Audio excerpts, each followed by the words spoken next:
है ना। तो सूत्र नंबर 23 था प्राग ग्रेवेकेभ्यः कल्पः। इसका अर्थ यह हुआ कि ग्रीवेक से पहले पहले कल्प होते हैं। उसमें सभी को आप ले लीजिए, भवनत्रिक में भी कल्प है और विमानवासी में भी कल्प है। तो पहले से लेकर सर्वश्रुत तक कल्प होते हैं उसके अंदर में, और उसके आगे फिर कल्पातीत होते हैं। अगला सूत्र है 24 नंबर का, कि जैसे इसमें आया कल्पातीत, तो यही कल्पातीत होते हैं तो और कल्पातीत कोई होता है। जैसे बताया ना कि वही नवग्रीव्यक, 9 अनुदेश, 5 अनुत्तर, ये कल्पातीत है। तो ऐसे ही कोई और भी कल्पातीत है क्या? अगला सूत्र आ रहा है, सुनिए आप मेरे ध्यान से। ब्रह्मलोकालया लोकांतिकः, ब्रह्मलोकालया लोकांतिकः। इसका अर्थ यह हुआ कि ये जो देव हैं जो कि ब्रह्मलोक के लय मतलब अंत में रहते हैं, हाँ, ब्रह्मलोक के अंत में, तो इसलिए लोकांतिक कहलाते हैं। और लोकांतिक जो देव होते हैं ये सब के सब जो है ब्रह्मचारी होते हैं। इन्हें देवर्षि कहा जाता है, ब्रह्मर्षि कहा जाता है। नहीं, ये आपका 5 ब्रह्म स्वर्ग है। अच्छा, ब्रह्म स्वर्ग है। हाँ, ब्रह्म स्वर्ग में ब्रह्मलोक के अंत से लोकांतिक कहलाते हो। हाँ, यहीं से आते थे लोकांतिक। हाँ, और जो बाकी तो ऊपर वाले आते ही नहीं है, ऊपर वाले नहीं आते। 16 तक के देव आते हैं। 16 तक आते। हाँ, 16 से ऊपर वाले देव कभी नीचे नहीं आते। तो गुरुदेव ये जो 5वें वाले जो है, हाँ, ये केवल दीक्षा के अनुमोदना के लिए आते हैं बस, बाकी सब में नहीं आते। वैराग्य की अनुमोदना के लिए आते हैं बस 5वें के होने के बावजूद। हाँ, 5वां स्वर्ग है ब्रह्म स्वर्ग। उस ब्रह्म स्वर्ग में इंद्र भी है, सामानिक है, 10 प्रकार के देव हैं। लेकिन ये जो लोकांतिक देव हैं ये ब्रह्मलोक के अंत में इनके विमान बने हुए हैं। बहुत ज्यादा आवाज है आज, थोड़ा सा बोलो उनको, ये थोड़ा शांति से कर ले। ऐसा बोल रहा हूँ बोल दो उनको, शांति से काम करें। ब्रह्मलोक के अंत में होने से लोकांतिक कहलाते हैं ये लोकांतिक देव।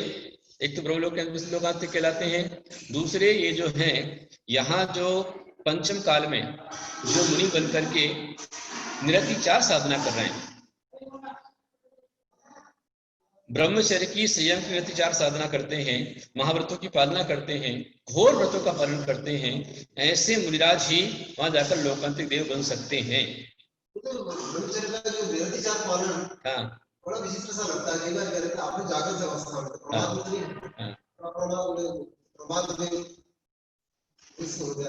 पर ऐसे ऐसे भी हैं, जैसे उदाहरण के लिए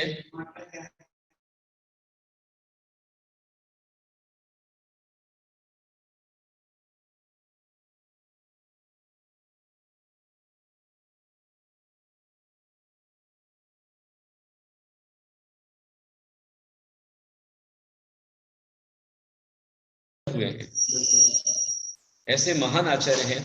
और आचार्य कुलकुल स्वामी ने कहा है कि अज्जवी तीर्ण शुद्धा अप्पा झाउड़ लह इंदत्तम लोयत्तम देवत्तम तथा चुवाड़े बुधिव जंती, कि आज भी 3 रत्न शुद्ध मुनि होते हैं जो 3 रत्नों का पालन करते हैं और आत्म ध्यान करते हैं।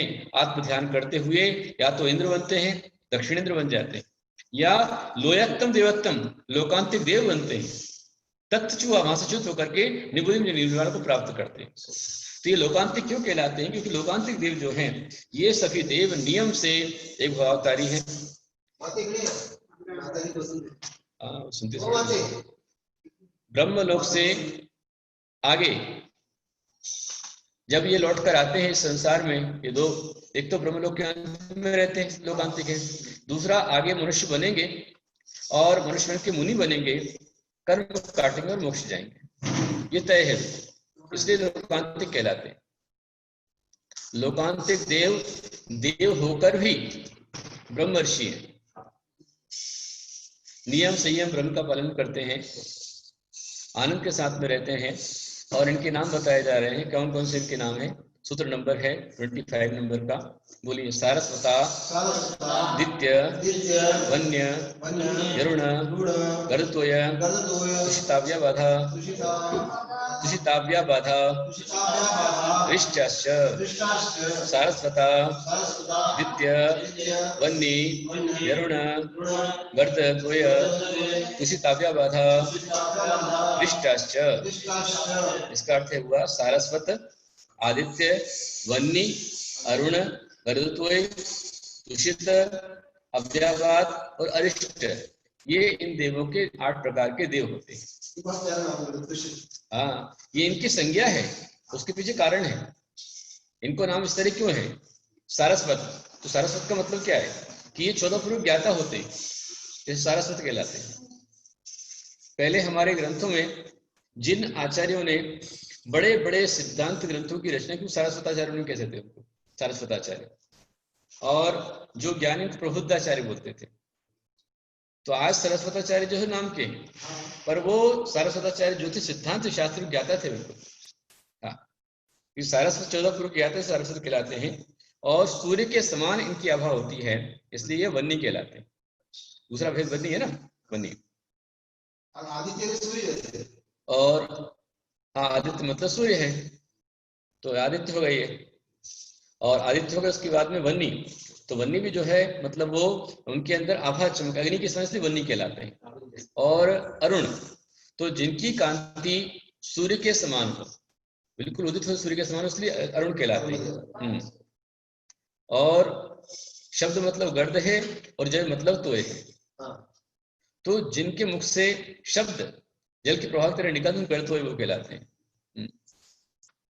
और जो हमेशा अंत में आप में संतुष्ट हैं, फुलफिल, ऑल इज वेल, और संसार के सुख से परान्मुख है, इसलिए तुषित कहलाते हैं।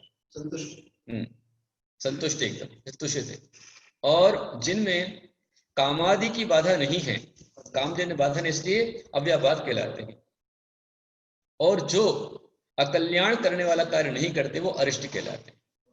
हाँ, इनके नाम इसलिए। लोकांतिक को दूसरा नाम और है, इनको बोलते देवर्षि बोलते हैं। हाँ, क्योंकि ये देव होकर के भी विषय रति से विरक्त हैं, ब्रह्मचारी हैं, देवांगनाओं से रहित हैं, और अन्य देव भी इनकी अर्चा, इनका सम्मान करते से देवर्षि कहलाते हैं। वो नारद देवर्षि नहीं है, ये देवर्षि है। हाँ। तो ये जो है एक भावावतारी हैं, और अगले भाव में नियम से ये मनुष्य बनेंगे, मुनि बनेंगे, कर्म काटेंगे और मोक्ष जाएंगे, ये बिल्कुल तय है। ब्राह्मणों की व्याख्या आती थी कि ब्रह्मजाने ब्राह्मण, या ब्राह्मण को धन केवल भिक्षा, ये तो सब अपने पे सूट होता है, सब अपने सूट होता है। सच्चे ब्राह्मण तो अपन है। कौन यहाँ क्यों लेंगे? यहाँ इनसे कौन से पाप किया जो यहाँ पे जन्म लेंगे? यहाँ जिसके पुण्य कमजोर हो वही पंचम काल में आएगा, हुंडासुर प्राणी में। जिसके पुण्य तीव्र होते हैं, ऐसे पुण्यात्मा जीव पंचम काल में नहीं आते हैं। उसमें भी पंचम काल में, और साथ में आप समझ लीजिए कि हुंडासुर प्रणत काल में तो कभी नहीं आते।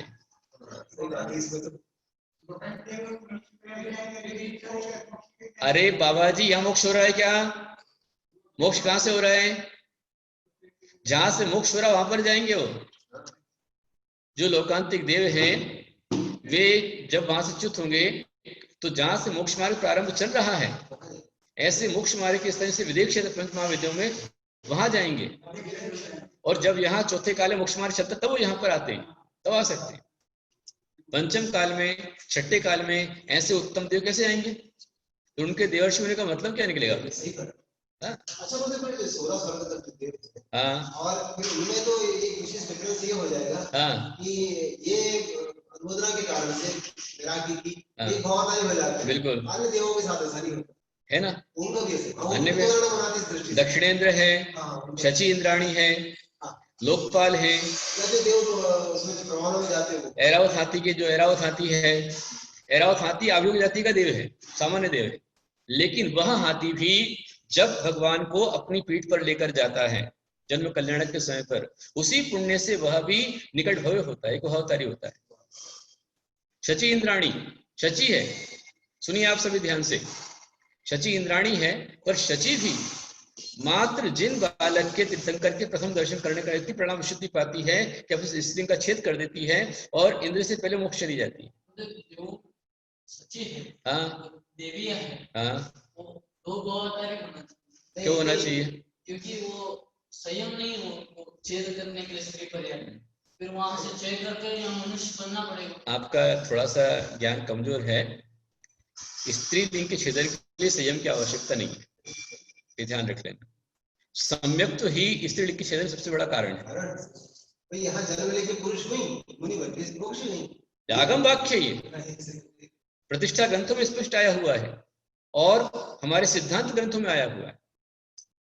पूरी संख्या आती है कि सची इंद्राणी, उसके पास संयम नहीं है, पर संयम नहीं होने से वो स्त्री का छेदन करेगी ऐसा नहीं है। सम्यक तो ही स्त्री का छेदन करने में सबसे बड़ा कारण है। इसको सम्यक तो हो गया तो आता है ना, प्रथम नरक बिन षड्भु ज्योतिष पान भवन षड नारी थावर विकल त्रिपशु में नहीं उपजत सम्यक धारी। जो सम्यक धारी है, सम्यक दर्शी है, प्रथम नरक को छोड़कर 6 नरकों में नहीं जाएगा। षड्भु 6 में नहीं जाएगा। ज्योतिष वान भवन उसमें नहीं जाएगा, वनत्रिक में नहीं जाएगा। षंड नपुंसक नहीं बनेगा, नारी नहीं बनेगा। थावर पंचस्थावर में नहीं जाएगा। विकलत्रय नहीं बनेगा। पशु में नहीं जाएगा। इतना बड़ा फर्क है सम्यक दर्शन का। सम्यक तो ही स्त्री के छेदन सबसे बड़ा कारण है।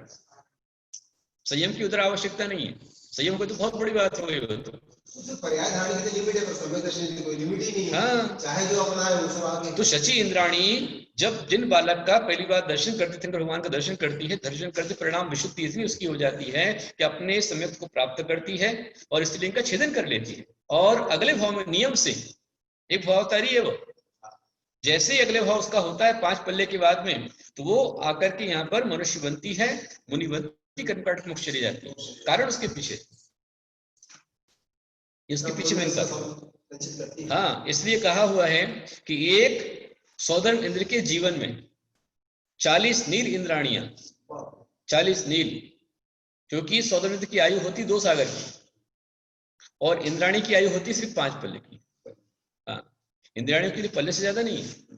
16 सूर्य की जो देवी है उसकी आयु 55 पल्ले की है। हाँ, 16 सूर्य 55 पल्ले की है। बाकी पहला स्वर्ग में जो है सौधर्म में वहां पर 5 पल्ले की है। और फिर जैसे जैसे ऊपर के स्वर्ग की देवियां होती हैं, लेकिन सभी देवियों का उपवास स्थान कायम मालूम आपको? सबकी उपवास शैया जो है वो पहले दूसरे स्वर्ग में ही है। अच्छा। हाँ, देवियां भी उत्पन्न होती हैं, फिर वहां से उनका जिनका नियोग होता है वो देव उनको अपने अपने संकेत मिलते हैं, आकर ले जाते हैं, वहां चली जाती। समझ में आ रही बात? 32 हाँ, नहीं, एक देव कम से कम 32 है। हाँ, बाकी उससे ज्यादा होंगे। तो ये जो लोकांतिक के अलावा दक्षिणेंद्र, जितने दक्षिणेंद्र है, दक्षिण में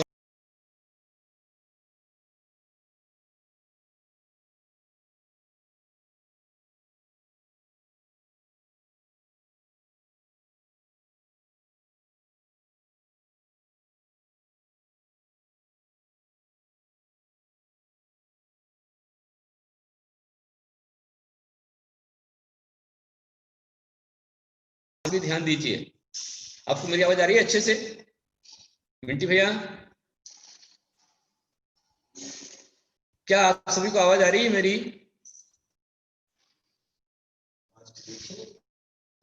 हाँ, किसी का रिप्लाई नहीं आया अभी तक। हाँ, स्वाति पाटिल ने कहा हाँ गुरुदेव आ रही है। ठीक है, बहुत अच्छी बात है, आशीर्वाद। आप सुन रहे सभी ध्यान से, बहुत अच्छी बात। क्या है, आगे वाले को रिस्पांस नहीं मिलता है तो बाद में ऐसा लगता है कि आपने जो सुना है उसका कुछ वजह नहीं। ठीक है, सभी सुन रहे हैं बराबर, सभी का ध्यान है। थोड़ा सा ज्योति साहू जी, भरत साहू जी का ध्यान नहीं है, थोड़ा सा दूसरी बातें कर रहे हैं आप लोग आपस में, और सबसे आगे आप ही दिख रहे हैं। थोड़ा ध्यान दीजिए आप। हर एक को मैं देख रहा हूँ यहाँ से, कौन क्या कर रहा है मुझे समझ में आ रहा है ना? तो मैं बता रहा था कि जैसे लोकांतिक देव तीर्थंकर भगवान के वैराग्य का अनुमोदन करने के कारण से एक भावकारी हो जाते हैं, है ना?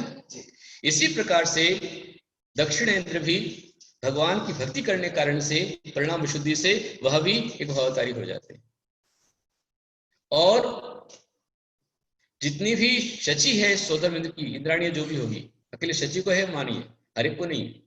शची इंद्राणी, ऐरावत हाथी और लोकपाल, जो भगवान के जन्म कल्याण के समय दसों दिशाओं में खड़े होते हैं, दिक्पाल खड़े होते हैं, ये सब के सब सम्यक दृष्टि हैं, परिणाम विशुद्धि वाले हैं, निकट भव्य है एक भावतारी। अगले भाव में नियम से मनुष्य बनेंगे, मुनि बनेंगे, कर्म काटेंगे, मोक्ष जाएंगे, ये तय है।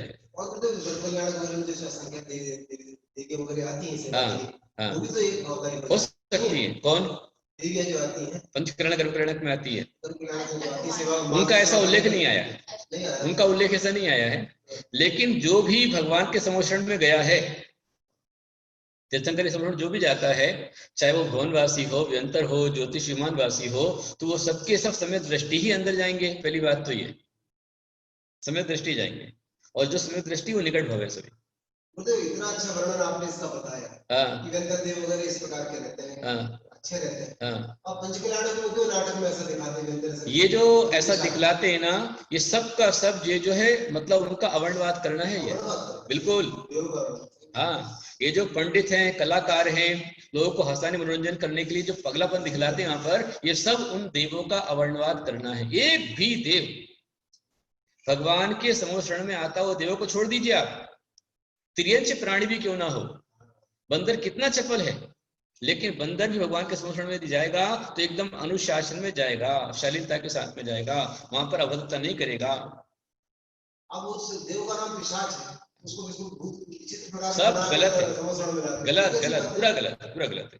उन देवों का अवर्णवाद करके जो भी कर रहा है, करा रहा है, और यदि हम आचार्य नहीं रोकते हैं तो हमारे दर्शन मोहिनी का आश्रय हो जाएगा। अवर्णवाद कभी नहीं करना चाहिए, कभी भी।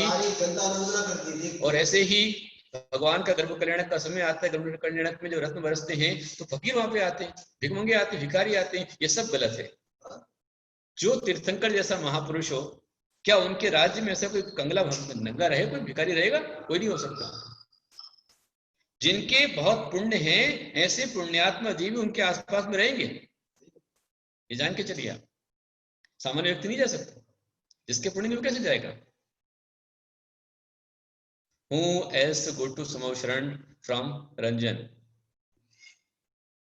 देखिए समोशरण जो होता है, अच्छा जो भी आप लोग सुन रहे हैं तो आप लोग ये ध्यान दीजिए कि हम जब बैठ करके स्वाध्याय कर रहे हैं तो ये भारतीय भाषा में हमारा स्वाध्याय हो रहा है, इसलिए आप जो सुनने वाले सभी लोग हैं, पढ़ने वाले हैं, उनको आप अपने ओर से हिंदी में ही आप दीजिए। हमें हमारी भारतीय भाषा का प्रचार करना है। मैं जानता हूं आप जेंटलमैन हैं, एजुकेटेड हैं, अच्छी इंग्लिश आप जानते हैं, लेकिन इंग्लिश अच्छी भाषा है, पर जो हमारे शास्त्र की भाषा है, शास्त्र भाषा है, प्राकृत, संस्कृत, हिंदी, हम उसमें बात करें ज्यादा अच्छा, जिससे और लोगों को समझ में आवे। तो समोशरण एक विश्व धर्म सभा है, ऐसी सभा जिसमें विश्व के सारे प्राणी आकर के समा जाते हैं, इसलिए उसका नाम विश्व धर्म सभा है। और वो तीर्थंकर भगवान की होती है।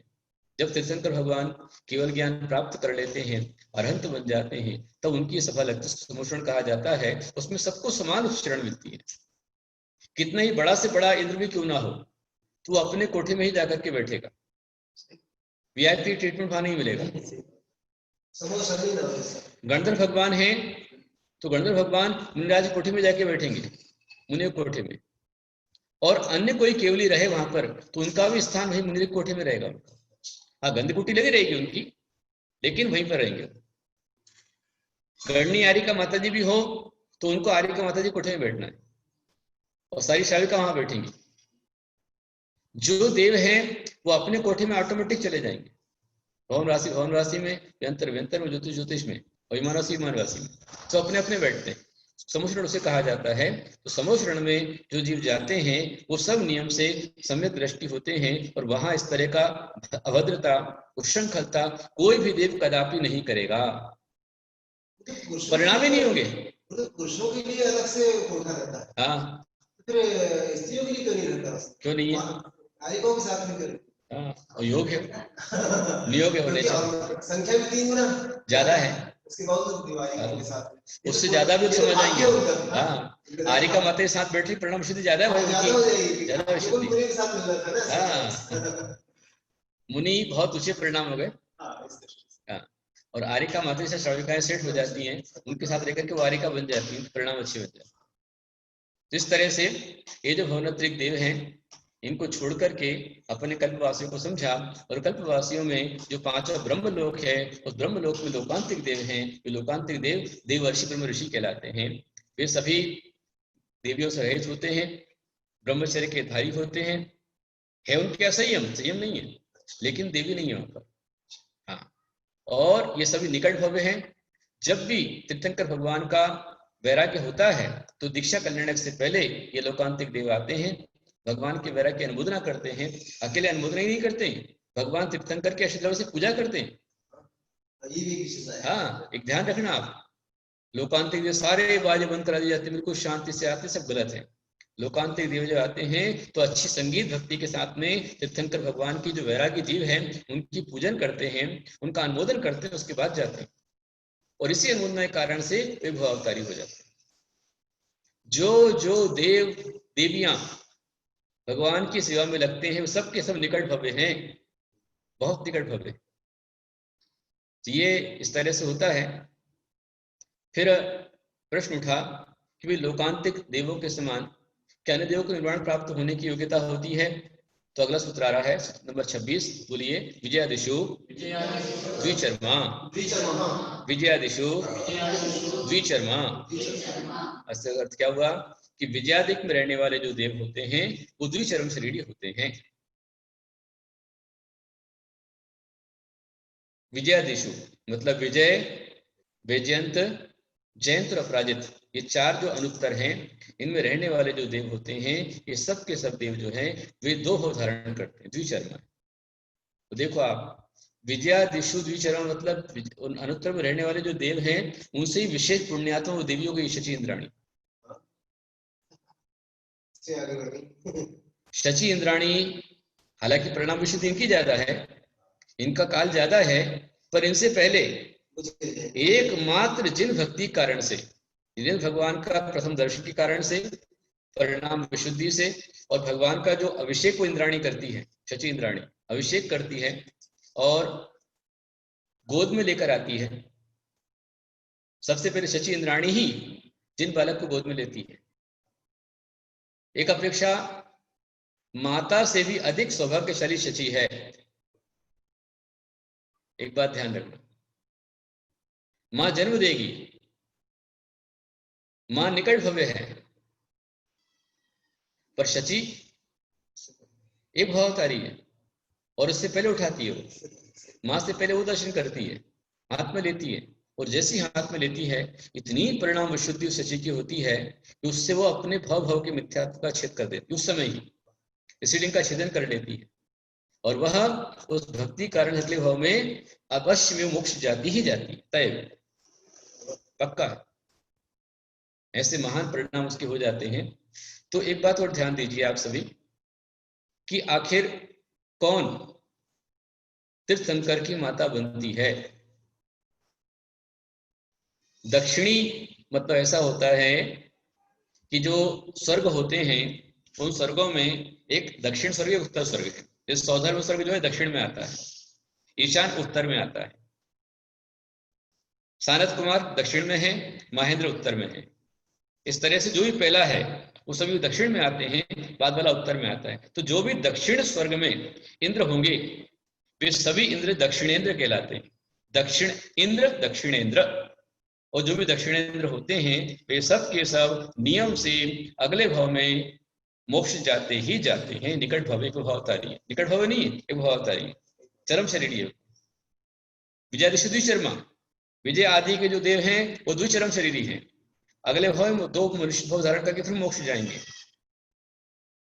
और जो सर्वार्थ सिद्धि के देव हैं वह तो एक भावतारी, अगले भाव में नियम से उनको मोक्ष जाना ही जाना है। इस तरह से ये देवों का विषय यहाँ पर चल रहा है, जीव तत्व का विषय पूरा हो चुका है। और एक बात ध्यान रखें कि ऐसे ऊर्ध्व लोक में जहाँ सर्वों के देवालय हैं, देव हैं, वहां उनके सबके अपने अपने भवनों में उनके चैत्यालय भी होते हैं। कितने होते हैं? 84 लाख 97,023 अकृत्रिम जिनालय उर्दूलोक में है।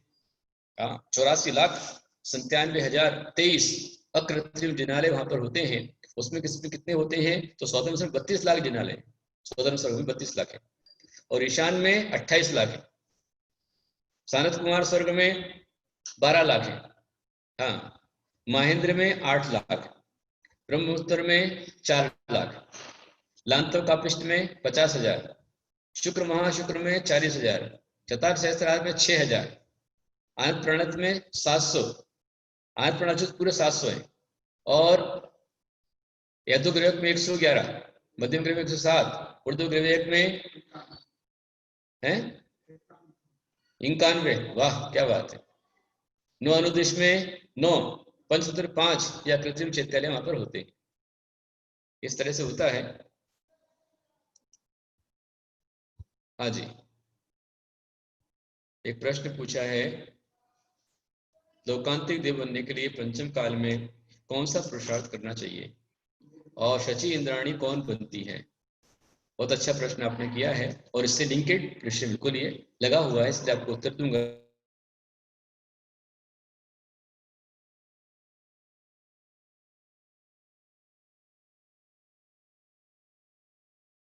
तीर्थंकर की माता कौन बनती है? जो स्त्री निरंतर यहां जिनवाणी पर अटूट श्रद्धा रखती है, सच्चे देव शास्त्र गुरु को दृढ़ता के साथ मानती है, वह, और जो रोज भगवान का अभिषेक करती है, पूजन करती है रोज, और जब भी मुनि मिल जाएं तो ऐसे मुनियों को अपना गर्भस्थ संतान समझ करके, गर्भस्थ शिशु के समान मान करके भक्ति भाव से आहार दान देती है, ऐसी ही स्त्री आगे जाकर तीर्थंकर की माता बन सकती है। और साथ में जिसने जीवन में कभी गर्भपात नहीं कराया, गर्भपात का सोचा भी ना हो, अपना ही नहीं किसी का भी, नव कोटि से गर्भपात का जिसको त्याग है, मन से, वचन से, काय से, कृत कारित अनुमोदना से, कभी स्वयं नहीं किया हो, अपनी देवरानी हो, जेठानी हो, बेटी हो, बहू हो, संबंधी कोई भी हो, हाँ तू गर्भपात करा ले, कभी नहीं कहती हो। तूने अच्छा किया ऐसा ना किया हो, नवकोटि से गर्भपात का त्याग है, वही तीर्थंकर की माता बन सकती है। और ऐसे ही जो यहाँ पर निरंतर भगवान का अभिषेक करती है, किस भावना के साथ में? कि इंद्रो हम भूषणार्थक मिदम, मैं इंद्र हूं, मैं इंद्राणी हूं, इस भावना के साथ में रोज भगवान का जो अभिषेक करती है, और जब भी मौका मिलता है पंच कल्याण का, बड़े बड़े विधानों का, और सामर्थ्य है तो अपनी सामर्थ्य से शची इंद्राणी का पद जो प्राप्त करती है, भी आगे जाकर शची बन सकती है। बिल्कुल यही कारण है। और आरिका माता जी बन गई या स्त्री समय दर्शन एक बार हो भी गया तो शची नहीं बनेगी, वो इंद्र बनेगी। शची मात्र भगवान गोद में लेती है, पर इंद्र पूरे पंचकणक बनाता है, तो वही इंद्र बनते हैं यहाँ पर, जो यहाँ निरंतर मैं इंद्र हूं ये भावना करते रोज भगवान का अभिषेक करते हैं। भगवान का अभिषेक करे, पूजन करे, मुनियों को आहार दान दे, कई मुनियों की निंदा ना करे। मुनियों की निंदा करने वाला 3 काल में कभी इंद्र नहीं बन सकता है। मुनियों पर टीका टिप्पणी करने वाला नारकी बनेगा, निंदा करने नरक में जाएगा, ये ध्यान रखना। जो भी पत्रिकाएं, पत्रों में मुनियों के विषय में उल्टा पुल्टा समाचार आता है, चाहे वो सच हो चाहे झूठ हो, जो भी निंदा करते हैं वो निंदा करने वाला नरक का पात्र है। आप हमारे व्रत कथा कोश को पढ़ लीजिए, जिसने भी साधु की निंदा की नरक में गया है। निंदा करने वाला कोई स्वर्ग में नहीं जाता, ये ध्यान रखना। सच भी हो, आपने देखा भी हो, तो देखने के बाद भी आपका समस्त कहता है, उपगोनन कहता है कि ऐसी बातों को हमें बाहर नहीं लाना है। जैसे यदि ऑपरेशन करना होता है तो ऑपरेशन या ट्रीटमेंट करना होता है, कभी डॉक्टर खुले चौराहों पर नहीं करता है। ऑपरेशन थिएटर को सैनिटाइज करके, पूरा शुद्ध करके, एकदम गुप्त स्थान पर ऑपरेशन किया जाता है। ऐसे ही समाज में कभी कोई धर्मग्लानि आती है तो ऐसी कोई चर्चा व्हाट्सएप पर, फेसबुक पर, पेपर पत्रिकाओं में भूल के भी कभी मत देना। हम इस तरह करके लोगों की श्रद्धा की हत्या करते हैं, सम्यक की हानि करते हैं, और सम्यक की हानि करने वाला, मुनियों की निंदा करने वाला दर्शन मोहिनी का महान आश्रय करता है, पाप का बंध होता है। तो जो कभी साधु की निंदा नहीं करते हैं, भगवान का अभिषेक करते हैं, पूजन करते हैं, मुनियों का हार दान देते हैं, और बड़े बड़े पंच कल्याणक बड़े बड़े विधानों में जब भी मौका मिलता है अपनी शक्ति अनुसार इंद्र बनने का प्रयास अवश्य करते हैं, सौदर इंद्र बनते हैं, वे ही आगे जाकर के साक्षात इंद्र बनते हैं या शची बनते हैं। ये महान फल उसका होता है। आपकी शक्ति हो करो, नहीं हो आप भगवान के पास मंदिर में जाओ, बढ़िया अच्छा अभिषेक करो, बोलो कि मैं इंद्र हूं। जो श्लोक आता है वो श्लोक बोल करके अपने करते जाओ। तो ये जो है सभी देव देवता, ये सभी जो है भगवान के समुद्र में जो जाते हैं वो सम्यक दृष्टि है। भवना त्रिक भी सम्यक दृष्टि हो सकते हैं, और जो ऐसे सम्यक दृष्टि देवता को, पद्मावती माता को, क्षेत्रपाल को मिथ्या दृष्टि कहता है, चप्पल जूते के स्थान पर रखने की बात करता है, वो महान पाप का बंध कर रहा है, अपने संसार को बढ़ा रहा है और निरंतर घोर कर्मों का बंध कर रहा है। इसलिए कभी ऐसे लोगों की बातें मत सुनना, और जो इस तरह की बातें करते हैं उनके पास नहीं बैठना। हम इसलिए मोक्षार्थ पढ़ रहे हैं। अब आगे अगला प्रश्न आता है, वैसे समय काफी हो गया है, तो इसलिए यदि किसी को और प्रश्न अपने पूछना हो, जिज्ञासा हो, तो आप पूछ सकते हैं, मैं आपको बतला दूंगा। वर्तमान के समान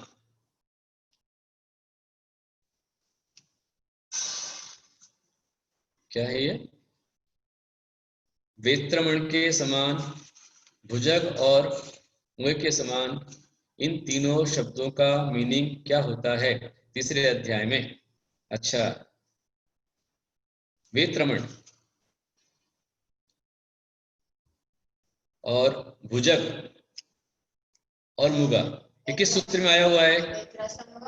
हाँ, वो वेत्रामण नहीं था, वेत्रासन था वो, और मृदंग था। वेत्रासन का मतलब होता है कि मैंने आपको पहले ही बताया था कि तीन लोक का जो नक्शा होता है उसमें जो अधोलोक है वो वेत्रासन के समान, मतलब वेद का जो आपके वेद की कुर्सियां नहीं आती हैं, वेद के आसन आते हैं, तो जिसको मुड्ढा आप बोलते हैं, तो उसमें नीचे वाला भाग जो होता है वो वेत्रासन कहलाता है।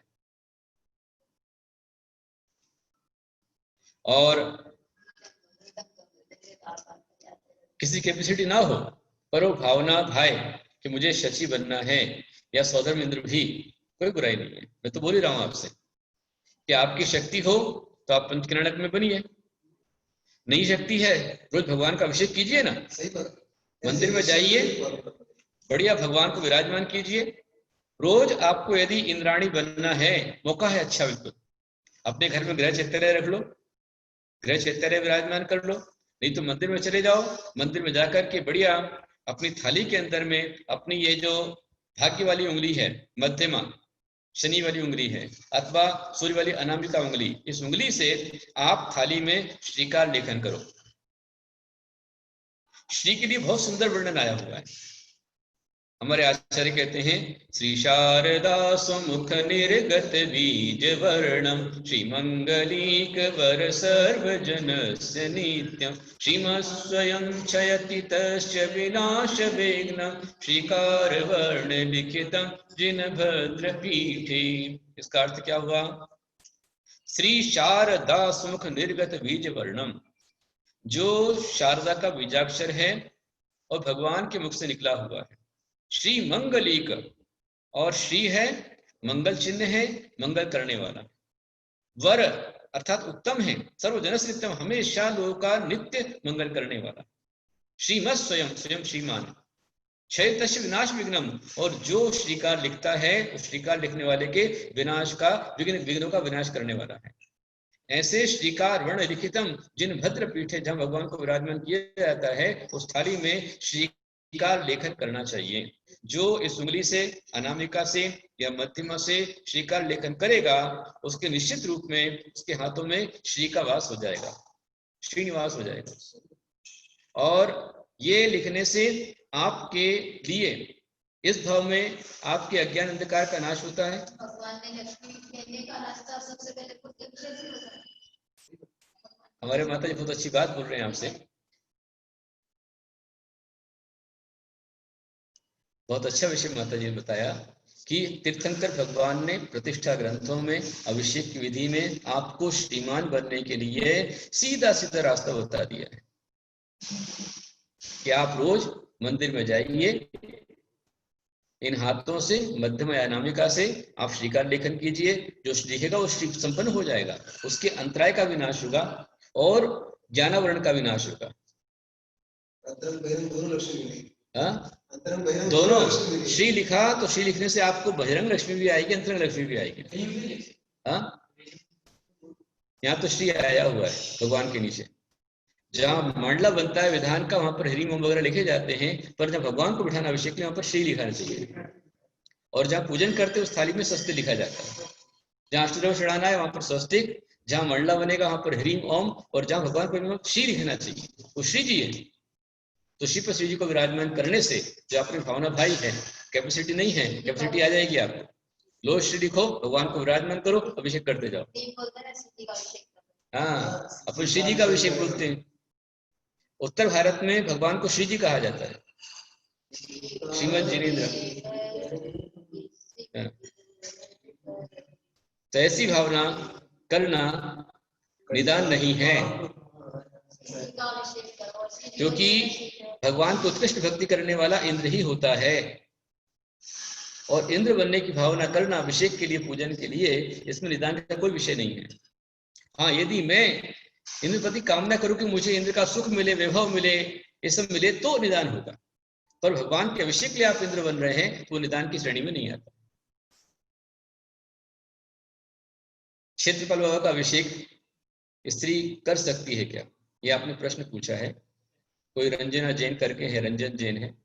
वो आप कहाँ से हैं, कौन है, पहले परिचय आपका मिले और आप कितना करते हैं। नहीं, वो रंजू अजमेरा है। ये रंजना जैन कौन है, कहाँ से, एक बार मालूम पड़े, वो कितना समझते हैं, फिर उसको बता सकता हूँ। भगवान के नीचे चिन्ह होता है, उसका अभिषेक होता है, नहीं होता, तो ऐसे क्षेत्रपाल जादूगरी बेटे का अभिषेक होता है। जिस समय आप किसी मंदिर में जाते हैं, आदिनाथ भगवान का आपने अभिषेक किया, तो अभिषेक करते हैं आप ये बताइए, भगवान का अभिषेक जब करते हैं, जैसे आपके यहाँ आप भीड़ से रंजना जैन हैं, अब वासु भगवान की मूर्ति आपके यहाँ रखी हुई है, वहां पर वासु भगवान की मूर्ति पेड़ में है और उसमें पूरा परिकर बना हुआ है, तो क्या भगवान के अभिषेक उनका अभिषेक नहीं हो पाएगा? ऑटोमेटिक हो जाता है। कुल माता का अभिषेक करते समय भी शिखर श्रीकार लेखन करना चाहिए क्या? कुल माता कौन है? देवी है, वो जिन शासन देवी है, तो उनकी स्थापना के समय वहां पर क्लीम लिखा जाता है, क्लीम बीजाक्षर लिखते हैं, क्लीम, क्लीम आधा का ला में बड़ी की मात्रा ली और बिंदी क्लीम। और क्षेत्रपाल जी का अभिषेक करना है मूर्ति का, तो उनके नीचे क्रोम लिखा जाता है, क्रोम, हाँ, क्रोम बीजाक्षर लिख करके उनका अभिषेक किया जाता है। क्लीम बीजाक्षर पर देवी जी का अभिषेक किया जाता है और श्री पर श्री जी का अभिषेक किया जाता है, जिनेन्द्र भगवान का अभिषेक किया जाता है। इस तरह से व्यवस्था रहती है। तो क्षेत्रपाल बाबा का अभिषेक में स्त्रियों का अभिषेक करने में कोई दोष कहीं से नहीं। हम जब आप स्त्रियां हमारे आगम अनुसार जो शची इंद्राणी है, स्वयं बाल तीर्थंकर भगवान गोद में लेकर आती है, जिन बालक को तीर्थंकर को सौंपती है और सुमेरु पर जाकर भगवान का अभिषेक भी करती है, बाद में गोद में लेकर उनका पूरा श्रृंगार करती है, तो जब भगवान कर सकते क्षेत्रपाल तो उनके भक्त हैं, उनका अभिषेक करने में स्त्रियों कोई दोष नहीं है। अभिषेक करते समय क्या भावना भानी चाहिए? ये सारे श्लोक लिखिए, श्लोक पहले पढ़ो, श्लोक के मंत्र हैं, उनको ध्यान में लेकर के आओ। ये क्या सिद्धांत दे रहे हैं अभिषेक? भगवान का अभिषेक करने के बाद क्या सिद्धांत के रूप में क्या जाता है? नहीं, भावना क्या करनी चाहिए भगवान के विषय में, क्या भावना करनी चाहिए? समय दर्शन को प्राप्ति कैसे? हमारी भावना ये होनी चाहिए कि भगवान आपका मैं अभिषेक कर रहा हूं, तो आपका अभिषेक करते हुए मेरे भी संपूर्ण कर्मों का नाश हो, मेरी आत्मा का प्रक्षाल हो, मैं भगवान का अभिषेक करते हुए अपनी आत्मा को प्रक्षालित कर रहा हूँ कि मेरे अंदर से पाप का बोझ, पाप का मल कम हो जाए, ये भावना हमारी होनी चाहिए।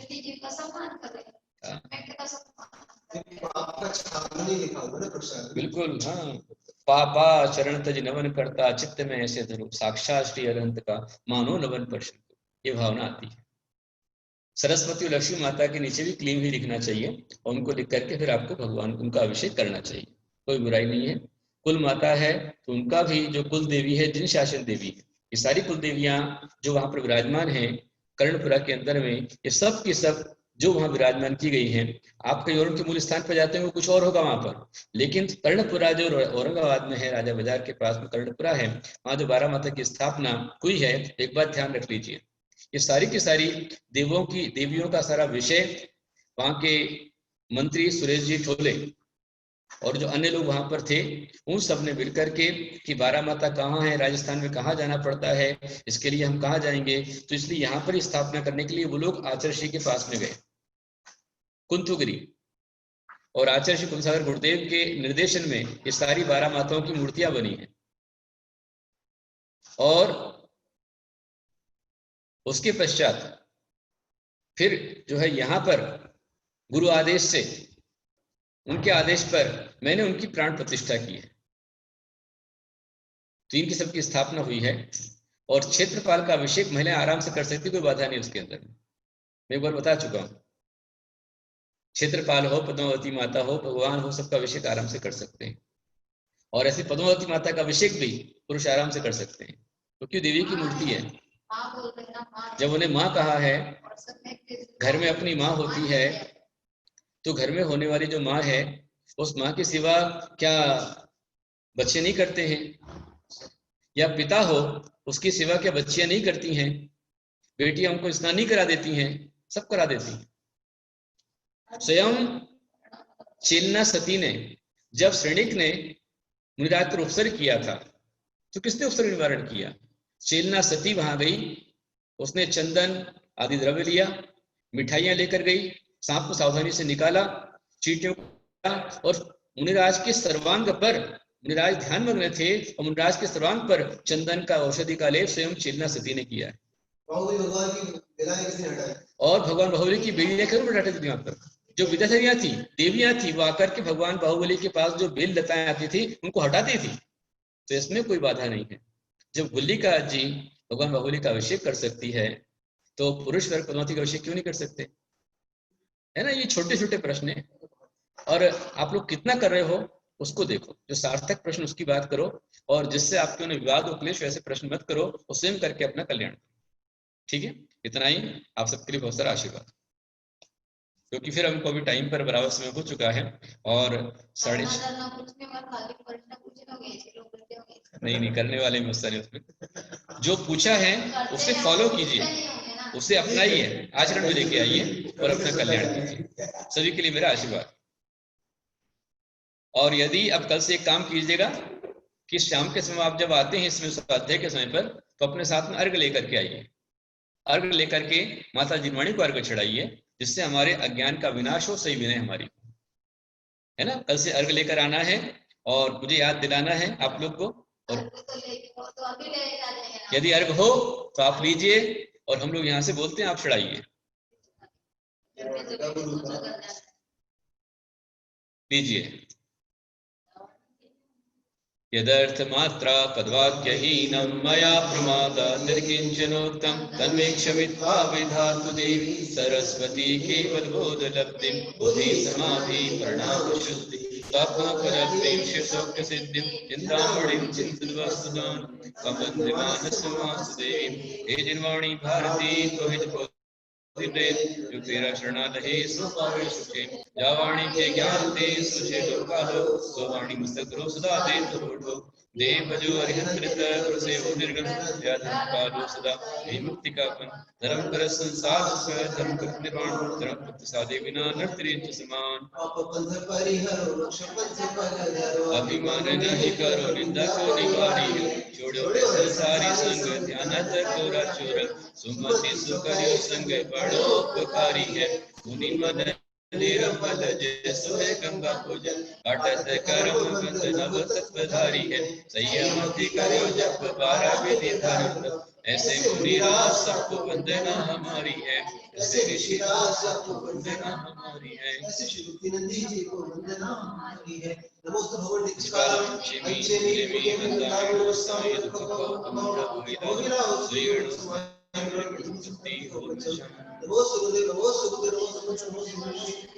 दो बार लोगों कार्य पड़ी है काय सर्ग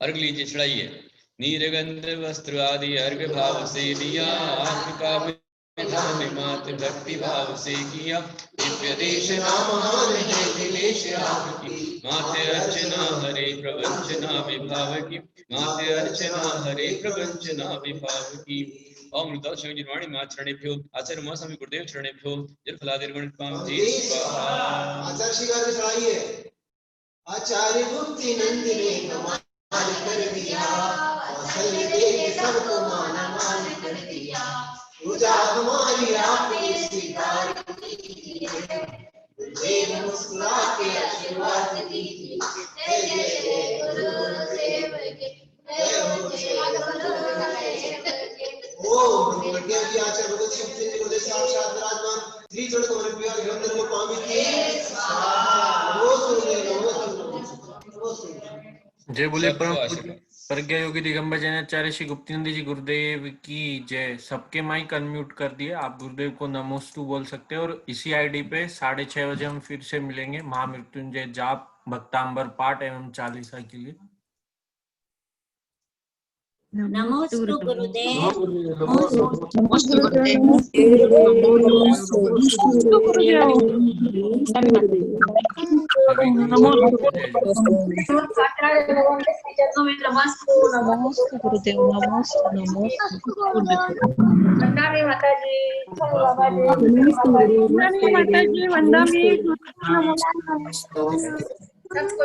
गुरुदेव नमोस्तु गुरुदेव नमोस्तु मुनि वंदा में माता जी इच्छा में सुनो इच्छा माता जी